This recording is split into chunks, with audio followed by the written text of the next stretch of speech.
I got an interesting question. They said, Pastor Bob, do you believe at this point in your life that you are theologically correct in everything? My answer is absolutely not. Coming up next on Pastor Bob Daily.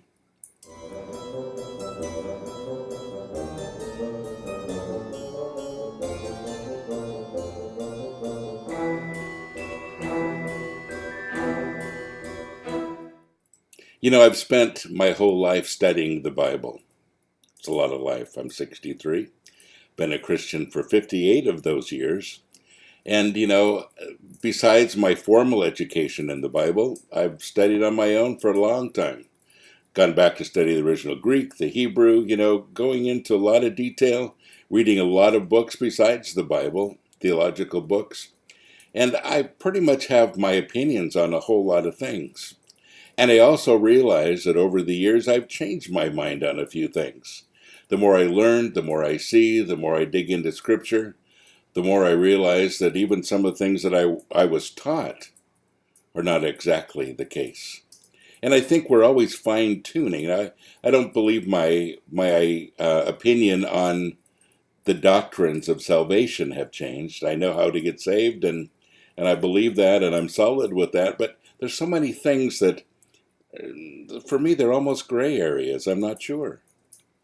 And what do I do with that? Well, I can either be very uncomfortable and say, you know, my faith isn't solid until I have a solid ground with every single one of these things. Or I can say, I know him and I trust him, even in those areas that I don't quite understand yet. I'm getting there. But you know, that's the case. And that's the exciting part about Christianity.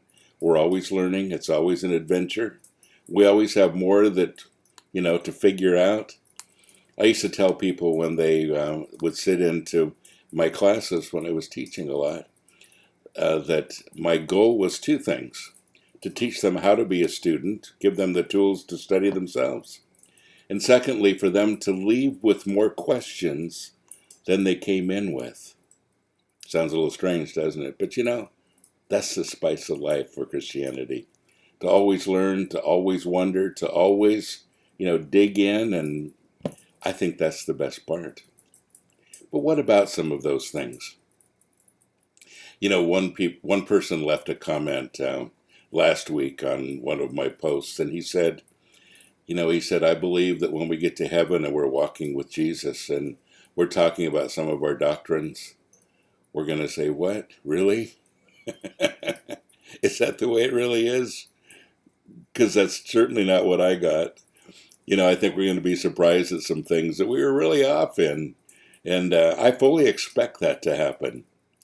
But there's one thing I know for sure, and that is that Jesus died for me, that he saved me, that I am a child of God, and that I'm going to live with him eternally.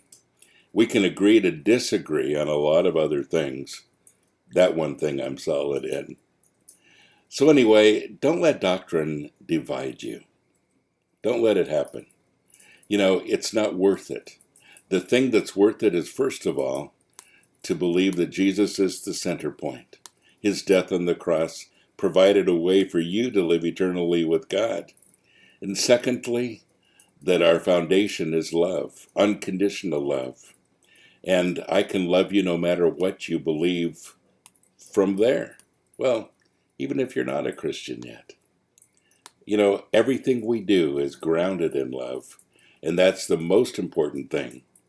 And when you look at somebody who is different than you, theologically, and if your first thought is, I need to convert them, I need to show them the truth theologically, that's not your first thought. Your first thought should be, let's celebrate our love for the Lord together. And let me get to know you with unconditional love first. If we have that other conversation, great. If we don't, let's simply celebrate our diversity and look forward to spending eternity together. God bless you. Have a great day.